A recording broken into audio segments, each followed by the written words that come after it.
introduction. I'd like to welcome everyone to our final Turf Tuesday for 2020. This is our 6th episode of this new series for the year. My name is Dr. Jim Brosnan. I've been with you for each and every episode, and it's kind of fitting. You know, we started our first episode of the year with a big critical mass of members of the turf team here, and we're going to end our Tennessee Turf Tuesday series with a big critical mass of folks from the turf team here, who I'll introduce in a moment. This series, by and large, it was a new endeavor for us. Certainly it was COVID motivated, right, with the limitations that we have on in-person meetings. This was kind of a new foray for us for delivering content, and it's been fun to do. We think it's been successful. We have aspirations for doing this in 2021. So if you have thoughts about how this went, ways we can change it to make it better, we definitely want to hear from you. So email us, let us know your thoughts on how to improve Turf Tuesdays moving forward. The topic for today is going to be weed control. You may think as we're into October now that this is the end of the season, right? And for many aspects of what we do in turfgrass, the season is winding down. But from a weed control standpoint, it's really the beginning of the season. And we talk about that as a group because the decisions that we make now for the remainder of 2020 are going to affect what kind of momentum as we have as we go into the 2021 year. If we make really smart decisions about winter annual management, whether it's POA annual or winter annual broadleaves, we'll start 2021 with positive momentum and be off and running for a successful year. If we cut corners now, we're just going to pay for that as we get into the 21 season, trying to clean things up, which is inevitably harder to do. We're going to talk about this in a conversational way. We're going to have kind of a diversity of technology that we're going to use today. 2020 has been a year of learning about new tech for everyone involved. Before we jump into that, I'd like to introduce the folks here with us. Many of them you know. Dr. Brandon Horvath is here. He's our turfgrass pathologist. Two of my graduate students are here. Devin Carroll and Dallas Taylor. Both of them work on annual bluegrass and are going to talk a little bit about some of the research they've been doing. The one and only Dr. Tom Samples is with us. I would let him say a word, but we are on a time clock here, so we're going to keep him muted as much as we can. Dr. John Sorokin is with us, and my research technician, Greg Breeden, is with us as well.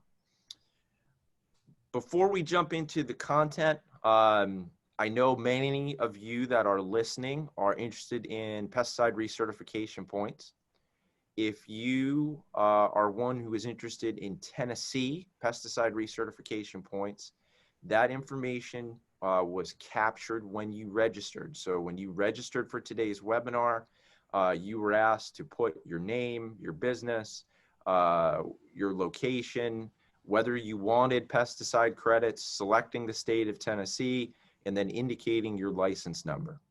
Zoom will automatically track that. That becomes our roster that we'll submit to the Tennessee Department of Agriculture for pesticide certification. So that'll all be captured. The key thing is that you stay with us for the duration of the hour. We're going to try to get this wrapped up by 12:30 Eastern time. Zoom tracks how long you're with us. And if for some reason, this has happened in previous episodes, if you have a tech issue and you lose connectivity, please log back in because that's all tracked and will get you the pesticide credits that you need.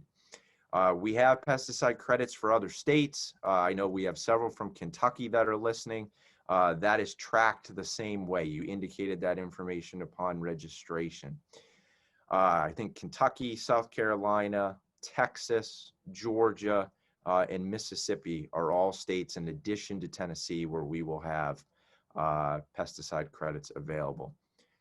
Those interested in GCSAA credits, I will show the certification code at the end of the webinar for you to record the course code to log into the GCSAA website. We will have STMA credits available. You report those to Leah Craig with the Sports Turf Managers Association directly. There's really no certification code that we have for that. We also have certified crop advisor credits available to those that are interested. So lots of opportunities for professional education and recertification from this webinar series. If you have questions, I have seen in the chat box since we've started a couple inquiries. The group will try to answer those as we go in chat. The best way to ask questions is to use the Q&A box at the bottom of your screen. That allows your question to be seen by all of the attendees who are with us, and it allows the answer to be seen by all of the attendees that are with us. And it will thread that content in a way that the answer will be linked automatically to the question. So if you have questions as we go through this, please use the Q&A box to ask your questions, and we'll do our best to address them.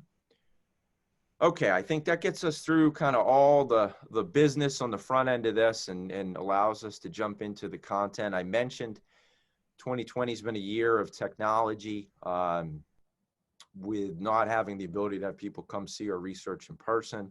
One of our extension agents, Mark Garrison in Dixon County, has been nice enough to work with our team and produce some video content of trials that you would normally see at field day. So I'm going to share my screen right now and play one of those videos for the group. Hopefully this is working and everybody can see and hear. So each month we take a look at our year-long herbicides program trial, and that's something we're going to focus in on today. So here, this is non-treated control plot. We've got a whole kind of mixed bag of plants here. We've got our desirable turf and our Bermuda grass that's here. We've got Virginia buttonweed, which is a perennial broadleaf weed that we see here. That's a little bit more yellowish green and kind of shiny on the leaves.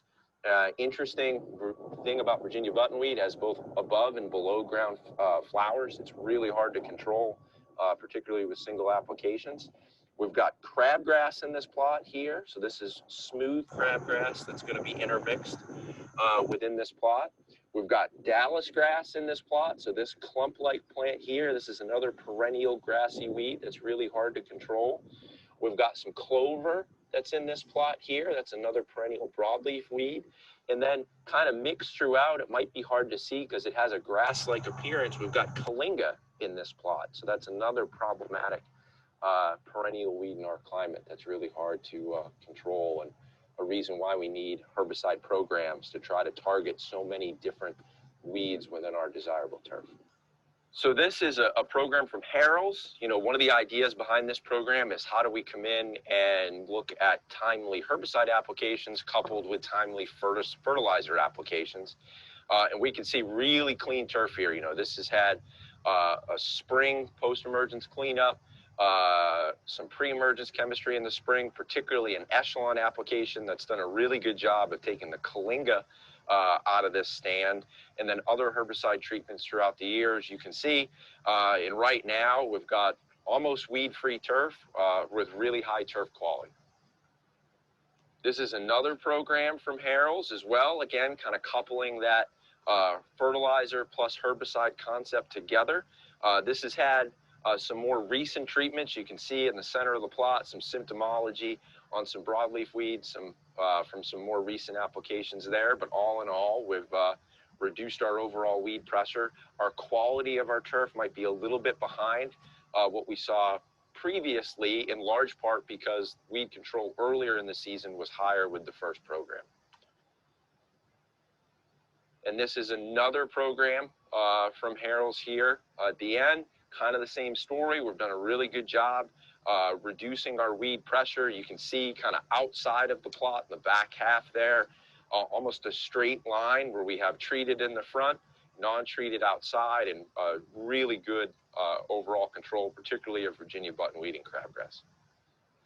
So this is a program from Regal. Again, this is looking at fertility and herbicide kind of put together. So this would have had an application of Regal Star on fertilizer in the spring, some post-emergence cleanups in spring as well, summer application of Echelon, and this will get treatments with residual chemistry in the fall. But here, as we shoot this today, pretty good job reducing overall weed pressure here, particularly our crabgrass and Virginia buttonweed, as well as our Kalinga, and high turf quality. This is another program from Regal here. Only difference between what you saw from our first Regal program and this one was our summer residual program is a little bit different. Here we have Regal Cade 50 instead of our Echelon, and we notice that there's a difference here in terms of we've got some more Virginia buttonweed in these plots, maybe a little bit more Kalinga in these plots. Saw a real difference there between changing that mid-season component. So this is a program from Syngenta with all Syngenta chemistry in it. So this had Barricade plus Monument in the spring. This is a nice mixture treatment to control winter annual weeds and then get a pre-down for summer annual weed management. We've got applications of Pennant and Monument going out in late spring throughout the summer, and then this will have a Monument Princep treatment in the fall for POA control, and we're going to talk a lot about POA control in other videos, but that is something that we're really big believers in, is mixtures for weed management. We can see our turf quality here is really good, done a nice job controlling weeds. So this is another Syngenta program. We're kind of altering the summer component here, and we're incorporating Manuscript in mixtures with Monument instead of Pennant in mixtures with Monument. Manuscript is a new product from Syngenta, an ACCase inhibitor for post-emergence grass control, particularly crabgrass. There's some activity on signal grass, as well as some other perennial grassy weeds. Overall, we can see here our weed control efficacy is excellent. So this is a program for PBI Gordon, looking at a spring application of Barricade, kind of setting the table, if you will, to control our summer annuals. Coming in with Speed Zone and Katana to control any remaining broadleaf weeds, little early activity on sedges. This had a Q4 application 2 weeks ago for summer broadleaf weed control, as well as a little bit of crabgrass control as well. And we can see our overall turf quality here is excellent. This is another program from PBI. We're kind of changing a little bit of the components. So the first one had a Barricade application in spring. Here we have a Spectacle application in spring. Spectacle is a different mode of action from Barricade, so that rotation can be important. And this had Q4 Plus as well as Switchblade in late spring and early summer. Switchblade is a herbicide being developed by PBI Gordon for post-emergence broadleaf weed control. And then this will have a Katana Barricade mixture in the fall for POA. Again, another mixture concept for POA, which is something that is becoming increasingly important. As we see today, our overall weed control efficacy of this program is excellent. Our turf quality is really high. So this is another PBI program, continuing with Spectacle in the springtime. Instead of our Q4 Switchblade Katana regime in the summer, this is incorporating PBI's new sedge control product, which is Vexus. That's an ALS inhibitor. It is sold as a granular herbicide. This had an application of Vexus in May, another application of Vexus in July, and it recently had an application of Q4 Plus, and you might notice that there's a little bit of a yellowing on our Bermuda grass here from that Q4 Plus application that was applied only a few days ago. So here we've got another program from PBI Gordon. This is Barricade in the spring, and that's all that this had was an application of Barricade applied in March. That's going to be really active on summer annual grasses, but as one can imagine, that's going to miss some of our broadleaf weeds, and we had a really high broadleaf weed pressure situation in this plot. We came in July with an application of Speed Zone and Pilex. You know, that's a treatment that has gained a lot of traction for goosegrass control because of the activity of both of those actives. But one of the things about that mixture is Speed Zone is a very broad spectrum broadleaf treatment. And you can see we have really reduced the overall broadleaf weed pressure in this plot. Our Bermuda grass in the center is largely unaffected. We've got some remaining broadleaf plants left, but overall broadleaf weed pressure has gone down. As you can see, we have non-treated strips at the back half of each plot. And if you kind of keep your eye along that strip, you can see broadleaf weed pressure. We also have some Kalinga pressure in there as well. So this is another program from PBI, a spring application of Barricade. Then we come back in late spring with Switchblade and Katana. And then in the summer, we made an application of Surge, another PBI Gordon product for broadleaf weed control. And you can see by looking at this plot, our turf quality is really high. We've done a really good job reducing our overall weed pressure here. So this is a BASF program. This is a program that's right off the label for Tower. It's kind of structured for doveweed control. We don't have doveweed in this site, but obviously if we have a program that's going to have activity on doveweed, that's going to touch a lot of other weed species as well. So this had 2 spring applications of Pendulum to kind of target our summer annual weeds with residual chemistry, and 2 summer applications of Surge.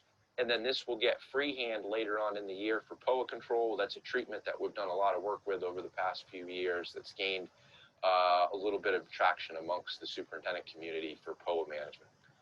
This is another BASF program here. So this is just 1 application at a higher rate of Pendulum in the spring.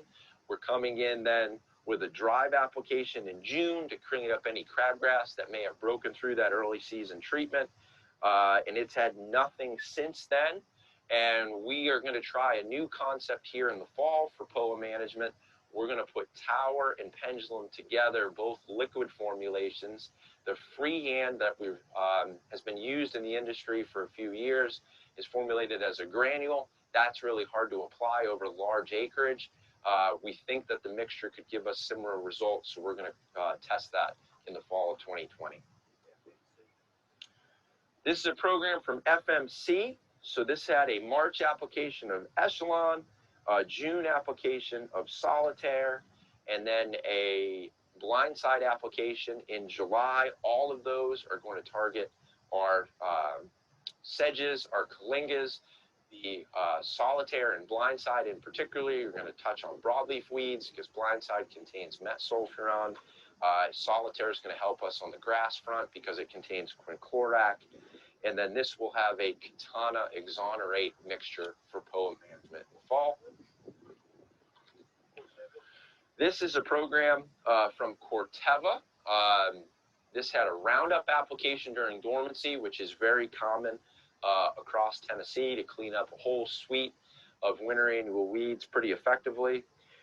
An application of Crew in the springtime, which is a product that's many may be unfamiliar with. This is a mixture of isoxaben, which is the active ingredient in Gallery, which has been used in ornamentals for a long time, combined with thiopure, the active ingredient in Dimension. So the concept is, let's get control of some of our broadleaf weeds and our grassy weeds with 1 treatment. It had a sequential application of Dimension. It's had an application of Game On as well in June, and another application of Game On in August. Game On is a new broadleaf mixture from Corteva that contains the active ingredient haloxafen. And then this will have Curb and Katana in the fall. So this is a program that we put together kind of focused towards the golf industry. One of the things we've seen, particularly on golf courses, we have data now through research that was supported by the Golf Course Superintendents Association of America. We know that over 60% of the annual bluegrass in the state of Tennessee on golf courses has some level of glyphosate resistance. So the concept is, can we target annual bluegrass with different modes of action than glyphosate? One of the areas we've had success with is looking at Reward, tank mixed with Princep, applied in February. That's the same time one would treat their Bermuda grass with glyphosate. Here we're putting out Reward and Princep, 2 different modes of action. That's helpful for cleaning up our winter annuals, particularly POA. We came back after that with an application of Barricade for our summer annual weed management pre. We put down another mode of action in late May in Ronstar and a granular carrier. And this had just very recently had a tribute total treatment. You can see some symptomology, particularly on the Virginia buttonweed plants in the center of this plot, as well as some of our Kalingas from that recent August application of tribute total. And this will have free hand in the fall. Do you have webinar fatigue? Do you feel like you've been on Zoom too long this summer? Check out Turf Talk, a new series from the University of Tennessee Turfgrass program. Okay. Well, I realized that was a lot to get through. And the end there is kind of a little advertisement for more videos that we have coming, and we're going to share those during this presentation. Couple questions that have come in so far. One of the questions is, we've been seeing an increase in broom sedge problems in our warm season turfgrass. Looking for advice on best control methods. We've been using a combination of Celsius and Revolver with little to no control. Greg, you know, that's something we probably don't have a whole lot of data on, given that we don't have many broom sedge sites in managed turf situations. I know when I've been out in West Tennessee and you've been out in West Tennessee, it's certainly a question for from the lawn care industry there, right? That's right. And I was fixing to start typing an answer to that when you brought this up, is we don't have a lot of good data on that, and I don't know that there's any really good control options for broom sedge and warm season turfs, at least ones that we've looked at this point in time. It's definitely been one of the weeds that, as MSMA has been removed from lawn care, we've seen, or at least our questions about, go up. You know, we're going to do some broom sedge work here at the research station in 2021, but it's more from kind of a native grass, no mow, naturalized area on golf courses perspective than it is a control effort in warm season turf. So unfortunately, we don't have a whole lot of silver bullets we can share on the broom sedge front today. Our other, we have a question here about programs that applied spectacle in March. What was the state of Bermuda grass green up at that time? Are we concerned with injury and timing at our latitude? I would say, you know, for us, and Greg, you could speak to the specific green up percentage. You know, we're transitioning out in March. We're not 100% green by any stretch. We don't have many injury concerns here in Tennessee, particularly at our research farm, because we're in a full sun environment, healthy stands of Bermuda grass, on sand-based soils, low in organic matter, which we don't have a whole lot of in East Tennessee that are native. You know, there's manufactured environments where that'll be the case. That's where you see injury issues happen the most with spectacle, is in sandy areas. We haven't seen that. Greg, in your travels, you know, rating trials across the state, anything you've seen with spectacle injury concerns in spring? Not for us, Jim. As you mentioned, we really don't see any injury concerns with spectacle in our state. It's not saw anything there. You know, our green up around that time, we're usually probably 30 to 60 in a normal March year. We were probably a little bit, maybe that 30 to 40 range this year when those treatments went out. But as a whole in our state, we've not saw any spectacle injury to mention. The one thing I might caution folks on, particularly at that 10-ounce rate, is if you think you may have a lot of spring dead spot or some type of winter kill type issues coming out, that's pretty heavy going into the spring. But as far as just general injury from the herbicide, we've not saw that.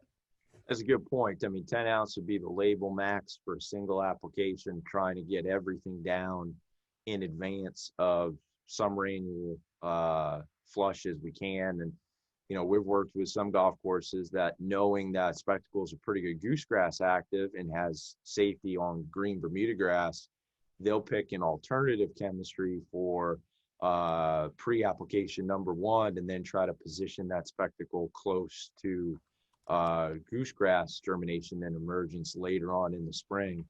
One of the things in the video that you may have seen in several of the programs is late spring Ronstar applications on a granular carrier, which is by and large trying to position oxadiazone up against goosegrass germination and emergence more so than applying it early spring to dormant turf, which is fairly common across Tennessee. Another question that's come in. Current studies on Johnson grass control in cool season turf. We do not have any at the moment. I have fielded some questions on this so far this fall. Dr. Samples, you do a lot of work with tall fescue managers across Tennessee. Anything you can share on Johnson grass and your experience in tall fescue? You are muted, good Dr. Samples. We got to unmute you. There's a reason that I'm muted. Thank you, Jim. Gosh, that's a tough one, and I continue to get questions, particularly from the lawn care side on Johnson grass control. You know, we used to think that it would not tolerate the routine mowing, but the reality is, I think what's causing the issue is probably the rhizomatous, not so much the seedlings, but the rhizomatous. And I went back and checked some labels, and you know, several of the herbicides are labeled for pre-emergence control of Johnson grass, but not much on the post side, if any. I have not seen anything on the label that I'm aware of.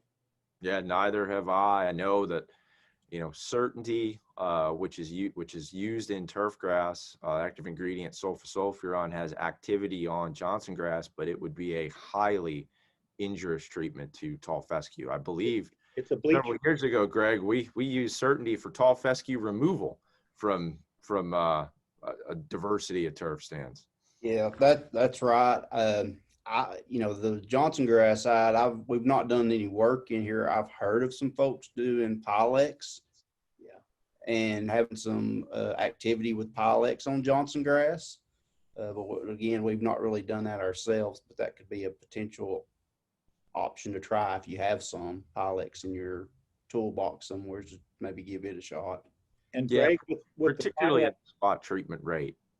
Yeah, it'd be at a spot treatment type rate, and that's what the folks that said they've had some activity with it. It's been at those type rates, but not many options for a post to take Johnson grass out of cool. My feedback is that the Pilex is not necessarily going out alone either. It's a combination. Yeah, I think, you know, also kind of segueing off of Johnson grass and back into the video of the programs trial that we just watched as a group for the last, 14 or so minutes. There's some big picture takeaways from that. That's a trial that we try to feature at Field Day every year. It was a lot of information to digest in 14 minutes, and I totally get that. And this whole session, that video included, will be posted to YouTube next week. So if you want to go back and look at a particular treatment or a particular program, you have the ability to do that. Big picture, kind of broad brushstroke takeaways. A lot of those programs that did fairly well are going to have 2 pre-emergence treatments for summer annual weed control. That is a kind of a standard now, as we have seen things with climate become maybe a little bit more erratic, and kind of understanding that we don't really fully know what triggers different summer annual weed populations to germinate. We have a great feel for crabgrass. We know soil temperatures of 55, aligning with forsythia bloom. That's fairly user friendly. When we get into other summer annual species, it just becomes harder to model when those germination flushes will occur. So having 2 summer annual applications is pretty much standard practice now. So Jim, I've got a quick question as a panelist, and that is, in terms of the summer annuals, either grasses or broadleaves, what do we think the top 3 are problematic? Well, I mean, one of them, and we didn't see it in the video, Tom, because we don't have a lot of pressure at that site, is goosegrass. We have fielded lots of goosegrass questions this summer, and this is a good segue for me to come back here, and we can talk while I bring this up. Goosegrass was definitely a weed that we got lots of questions on. Greg and I, we did several trials for goosegrass removal post-emergence in Bermuda. And I know Devin Carroll, my PhD student, she did some work really trying to tease apart and learn more about that speed zone Pilex mixture that was referenced in the videos, not only from an efficacy standpoint, but from a turfgrass tolerance standpoint. So she's working on a publication for that now that will be out in 2021. We have another video on goosegrass. It's on our YouTube channel, which is where all of our Turf Tuesday videos are. I screen captured it here for you to see. So if you visit the UT Turfgrass YouTube channel, you can get a summary of all of our goosegrass control work from this season. I'd say other summer annual weeds, Tom, to answer your question. I mean, crabgrass is a weed every year. I don't know that it's one that we sweat all that much about because we have so many good pre-options and we've got post options as well. I know for the lawn care folks listening, though, I mean, it's a weed that carries the day, right? Because that's when you start to get calls, is when you see crabgrass breakthrough in lawns. And then I don't know, Greg, what do you think number 3 would be behind those two? Behind goosegrass and crabgrass? As a summer annual weed? I mean, my vote might be for one of our broadleaf weeds, whether it's spurge or knotweed, just maybe even oxalis. Over. I would think it would probably maybe be the sedges or the kalingas. Yeah, I think I was going to say the annual sedges.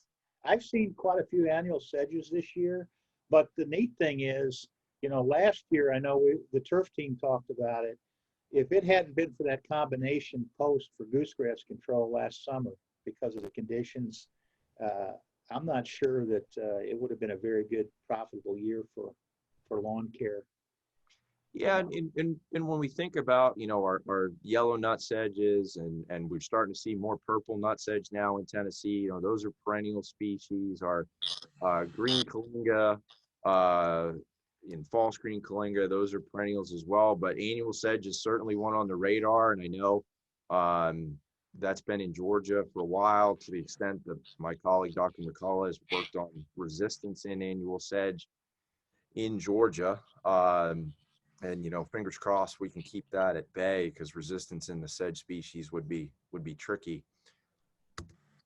And it's a good segue talking about sedge to look Hey, at. Jim. Yes. Can I just interject? It seems to me like I think you're right that the general broadleaf category is probably third along with the sedges, depending on the site, right? Like if you don't have an area with a lot of moisture, whatever, you might not have as many sedges, but you certainly will have plenty of broadleaf pressure. And then can you comment a little bit, like we're talking about programs? One of the things that pops up all the time in my review of people's programs is maybe a misunderstanding of rotating brand names versus rotating frac codes, or for you, it would be what, HRAC. Yeah. So like, could you talk a little, like I just had one just a week ago where the person sent me a program, said, what do you think of this? And I turned it around and listed the frac codes, and every single application had a frac code 3 in it. So could you talk a little bit about like how you think about programs and making sure that you're rotating products? Yeah, no, that's a great point, Brandon, and thank you for bringing it up. I probably should have addressed it before we played the video. What you saw in that video of a programs trial is what Brandon's getting at. It's this idea of, let's take herbicides of different mode of action groups and strategically use them in rotation across a calendar year, in rotation or in mixture, to try to maintain as weed-free turf as we possibly can. And we started doing this, Greg, probably 4 years ago now. You think we've been doing program trial work? Yeah, I would think this is fourth, maybe going into our fifth season of programs and trying to really focus on switching modes of action throughout the growing season. And it was motivated from resistance issues that were emerging. And, you know, we kind of sat down and said, let's show folks the multitude of ways you can put the technology together in order to build a program for the year. And, you know, the idea is you can take pieces, you can take a whole program from what you saw today or pieces, but to just get into this kind of mindset of, okay, I'm gonna think about all my applications and try to diversify what I'm doing, so I can keep efficacy over time. You know, Brandon mentioned FRAC codes and HRAC codes. So for those of you that are unfamiliar with what that might be, we group all of our crop protectant technology, herbicides, fungicides, and insecticides are grouped numerically. Or at least herbicides are grouped numerically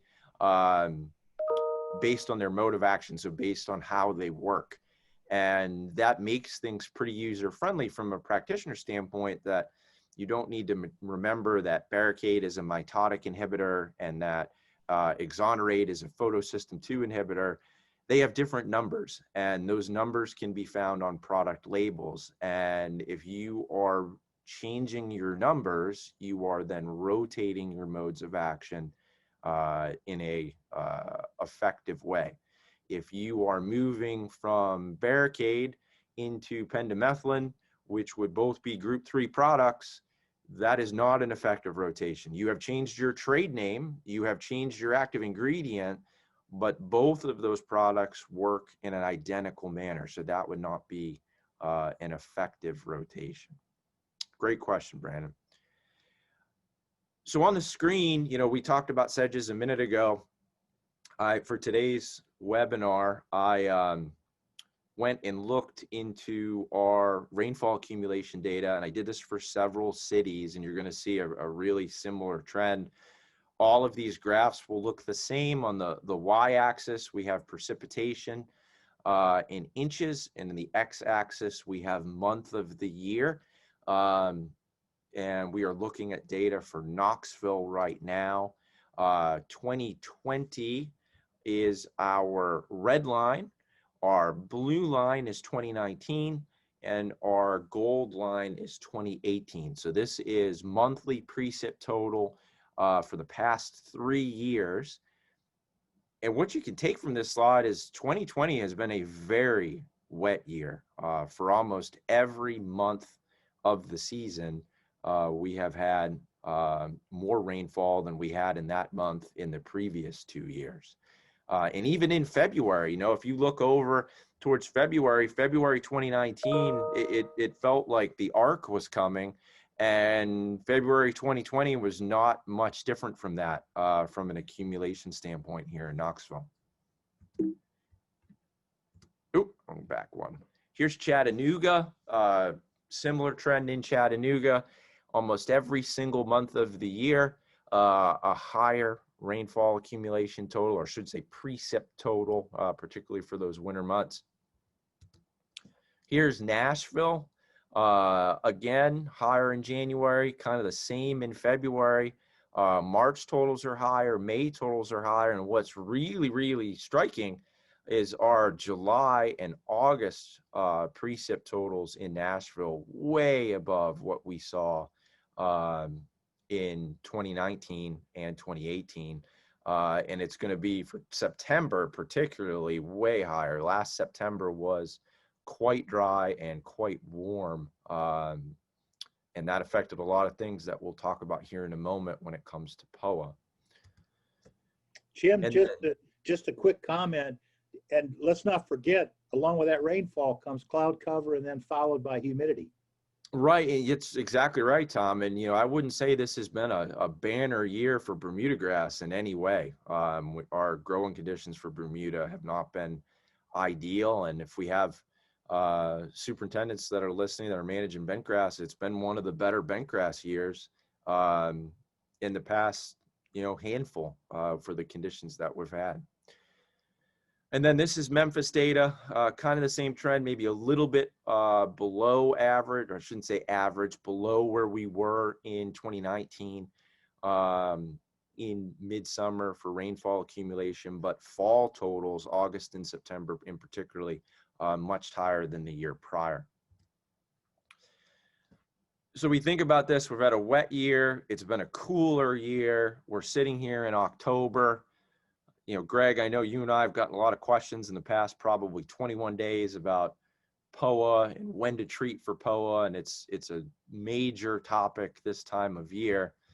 As I alluded to in the introduction, you know, I think the choices we make now when it comes to controlling a weed like annual bluegrass are kind of the gate key to starting next year positively. You know, if you're managing warm season turf and you don't make stewardly decisions about POA management, you come into the spring 2021 looking like this, that is not a positive start to your year, because your post-emergence control options tend to be a lot more limited for early spring treatment. So Tom, you know, you alluded to things being cooler with respect to cloud cover. This is kind of a snapshot into fall. What you see here on the y-axis, this is cooling degree day accumulation per day, and the x-axis is day of year, and I've gone through and tried to flag where we had a turnover in the calendar from one month into the next. And we track this as a research group, Greg and myself and Devin and Dallas. We look at this for our weed control work starting from the summer solstice. And many that are listening may be familiar with the concept of growing degree days in spring, which is a measure of, we look at the average temperature relative to a benchmark. And if we're above that benchmark, it's been warmer and we're accumulating warmth. We started this several years ago now. A former graduate student, Matt Elmore, started to incorporate cooling degree days into his master's work, and he's now moved on. He's a faculty member at Rutgers University, but he was the first person that I know of that looked at cooling degree days with turfgrass weed control efforts. And he said that, you know, why don't we look at how much cooling we're accumulating for fall applications rather than how much warmth we are accumulating. And it was a good idea. So we now track that, and we look at 21C as our benchmark temperature. That's fairly close to 70 Fahrenheit. And we look at this every day. So we look at our cooling degree accumulation every single day. And we can see we had a blip in early August where we had cooling occur. And this was true at a multitude of Tennessee cities. So on this graph, we have Chattanooga, Memphis, Nashville, and Knoxville, all represented with different colors. And in early August, we have a little bit of a bump in cooling. And with no surprise, Dallas, I know, you know, your master's project is looking at POA emergence from Bermuda grass turf. I think your first emergence event of the year was August 4th. Am I correct? Is my memory with me? It's failed me before. Yeah, that's correct. That was our first event of emergence. So it's pretty interesting that as soon as we start to see a little bit of cooling, we get a little bump in emergence. Now, that's not a sound the horn, right? You got to go put your pre-program on the ground August 4th, because, you know, Dallas, when you did this in 2019, you saw kind of emergence sustained over a longer period with bigger flushes. Is that correct? That's correct. We first saw it last year around September 4th, and it was a lot quicker with the emergence bump than it has been this year. And that, you know, that speaks to the value of using these parameters like cooling degree days for tracking things and trying to get a little bit more data driven in our management. You know, having emergence flushes occur in September last year, and now we're seeing it in August. That's over a month different. And it aligns with this theme that we've been cooler. If you look in September, that's when we really started to see a marked increase in cooling degree day accumulation across the state. And with no surprise, this has led to more annual bluegrass emergence. Dallas, would you say in the past 3 weeks, maybe not even that, maybe the past 14 days, you've seen big jumps in your emergence totals? Yeah, over the past couple of weeks, I've seen more emergence than the rest of the year. And it Wow. aligns with this cooling degree day bump. You know, if you take the date to reach 100 CDD across Tennessee, I went in preparing for today and calculated this for several locations across Tennessee. We hit 100 CDD for Knoxville yesterday on October 5th. In 2019, that occurred on October 22nd, October 20th. In 2018, it was October 22nd. If we look at Nashville, Chattanooga, and Memphis, they have yet to hit 100 CDD as of today's broadcast.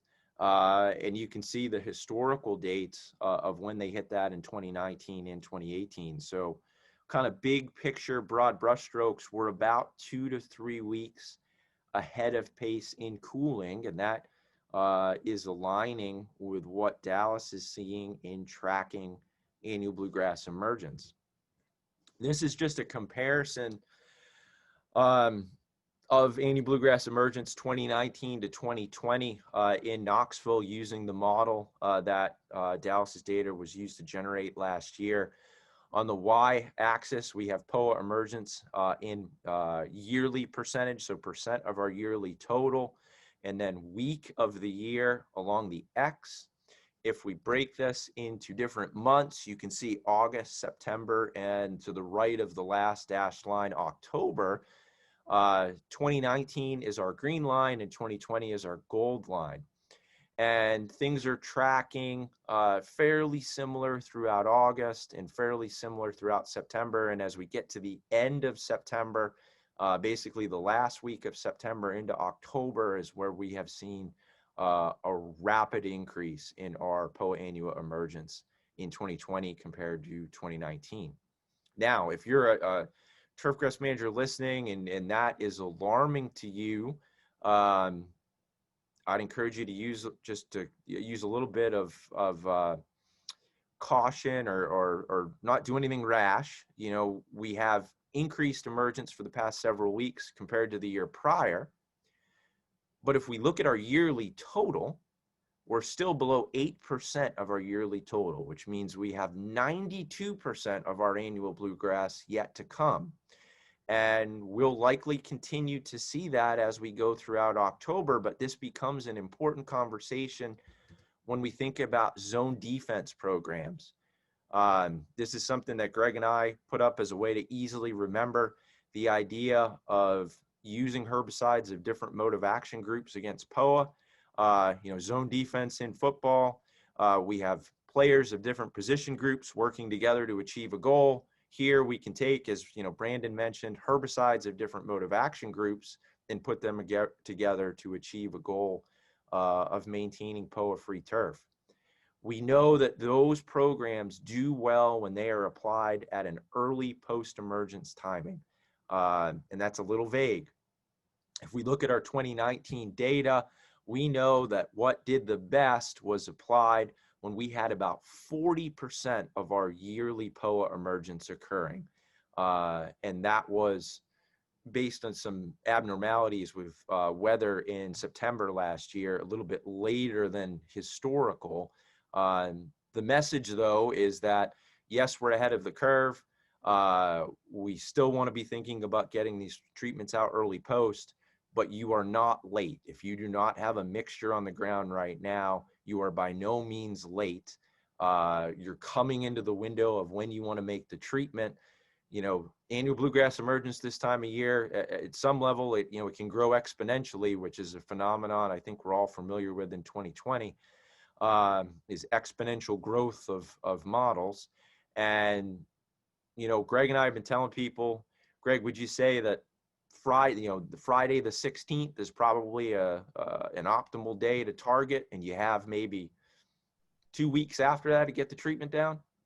I would think that's probably going to be pretty close to where you want to be this year. I know me and you've talked about the majority of ours will go out that week after the 16th, trying to target that last full week of October, right in that range this year, particularly with the trends that Dallas is seeing with her germination models and things.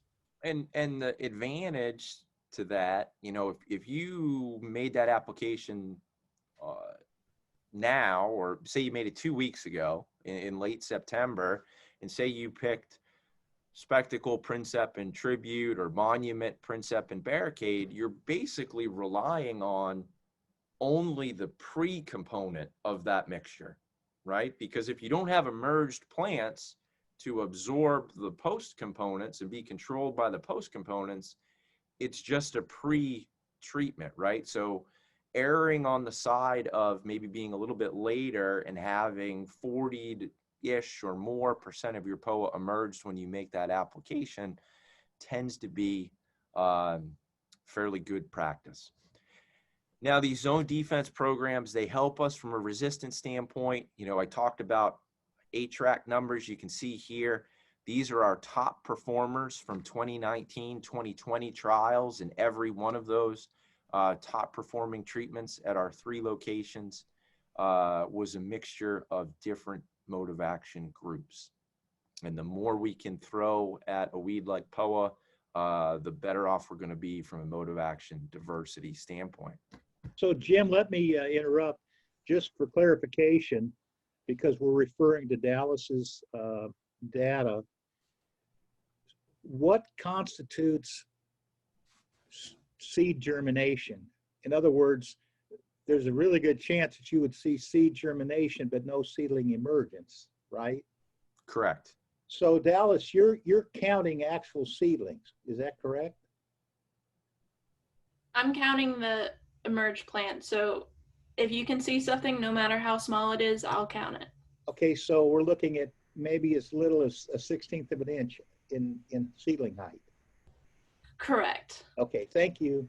You would not see it above the Bermuda grass canopy, Dallas, right? You have to tease apart the Bermuda grass canopy and remove those plants with tweezers. That's correct. Sometimes I have to use magnifying glass goggles to see them. So those it's really, of you it's really fun, isn't it? So Yeah. I was just going to say, those of you that are listening today, welcome to the wild, wonderful world of graduate school. So, to sum up this conversation about the time of year and zone defenses, as of October 3rd, if you look across the state, we're at just about 8% of our yearly emergence total. We know based on historical data that 40% of that yearly total is a really good time to make a zone defense application. So, based on how things are progressing right now, we think about the 16th of October would be a really good day to target if you're trying to plan for that. And if for historical comparisons, we just crossed over the 100 CDD benchmark. In 2019, our best zone defenses were applied statewide at roughly 450 CDD. So we do have a little bit of time on our side, but the time is approaching to make those applications. Now, the last point I want to touch on here with regards to POA is we've talked about zone defenses, we've talked about emergence patterns, and we've talked about the utility of zone defenses in helping with resistance. But Devin, you kind of have been working on a new layer to this whole conversation. And that's maybe plants that survive the summer, that we have plants present when you were to make a treatment that are mature and would be non-affected by pre-emergence chemistry. Is that right? Yeah, we've seen plants here in Knoxville that have survived the summer, and traditionally, as the name annual bluegrass implies, we think of this plant as an annual plant that sets seed in late spring and then dies off over the summer. But we've seen plants that have lived through the summer, and like this picture, this was taken in October. We have multi-tiller plants that are living. So for superintendents who rely on pre-emergence chemistries, you're not going to take out these plants. So more important than ever to be incorporating pre and post-emergence chemistries, which will also help mitigate resistance problems. And in this idea, you know, it's kind of at its infancy. Devin's been looking at this for the duration of 2020, and we have a lot to learn.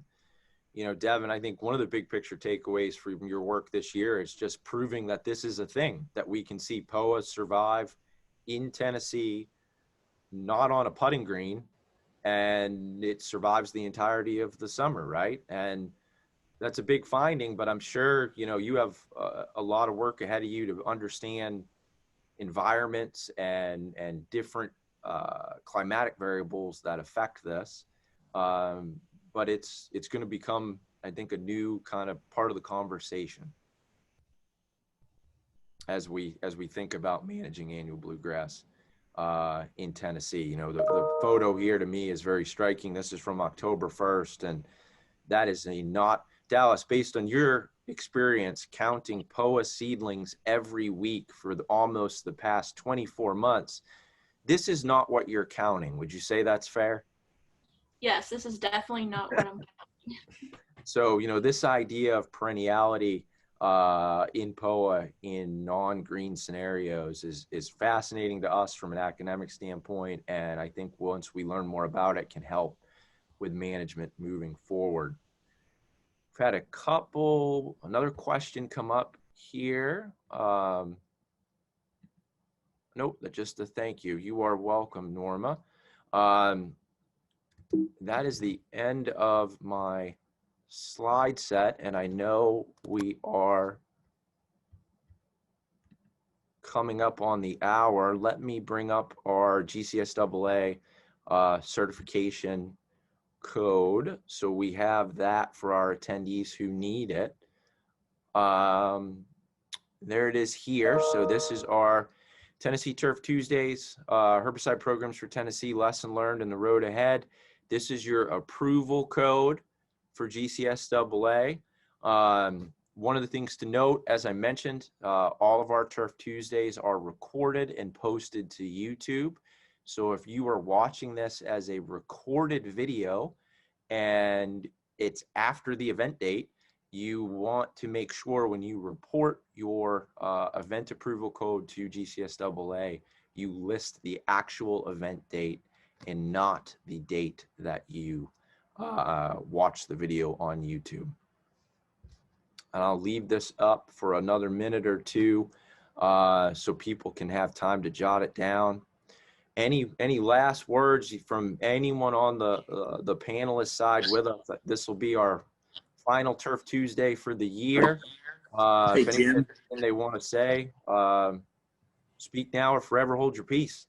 Hey, Jim, there was a comment in the chat box about the Tennessee code. Can you address the pesticide credits for Tennessee license holders as well as other states? Sure. So for Tennessee license holders looking for pesticide certification credits, that information is captured at registration. So when you registered for today's webinar, you listed your licensure, your license ID, and all of the pertinent demographic information that's needed to populate a roster. So you're automatically covered. That roster will be submitted to the Tennessee Department of Ag probably within the next 24 to 48 hours, and you should be all set there. And some of the guys are saying that it did not ask for that this time. Interesting. Well, if there is, for those individuals that have had trouble with that, they can email me directly and I'll make sure to add them to the roster. And the same is going to be true for individuals from other states as well. That all should be captured with the registration roster when you signed up for today's session. Jim, we've got a question from Jonathan Hill, and he mentions that he and his coworkers have not received points from the last session, but I know that there's kind of a clog right now in Nashville. I would, would you receive an email from him? Sure, and it'll state basically what you just said, that I know from my conversations with Tennessee Department of Ag, there is definitely a backlog on points being posted to their website. We keep all the rosters and have all the documentation to add people retroactively. I know that the delay in the deadline date. Originally, the date to have all your Tennessee licensure points deadline, I believe, was the end of June. They then moved that to the end of September due to COVID. So we're now starting a new cycle. I think that some of those moves pertaining to COVID have affected points being posted. But if you have questions about points, you can reach out via email directly. All right, I am going to close this GCSAA form, come back to the group. I have 12:32 on my clock, so I think we're going to leave it there. I'd like to thank everyone for joining our Tennessee Turf Tuesday, not only today, but this year. And as we opened with in the beginning, it's been a learning experience for every one of us. We plan to be back in 2021 in some capacity doing this. So if you have ideas, not only for potential changes to format, but also subject or maybe even guest speakers, please move those ideas forward. We would love to hear from you. And we hope that everyone has a great rest of their Tuesday. Thank you.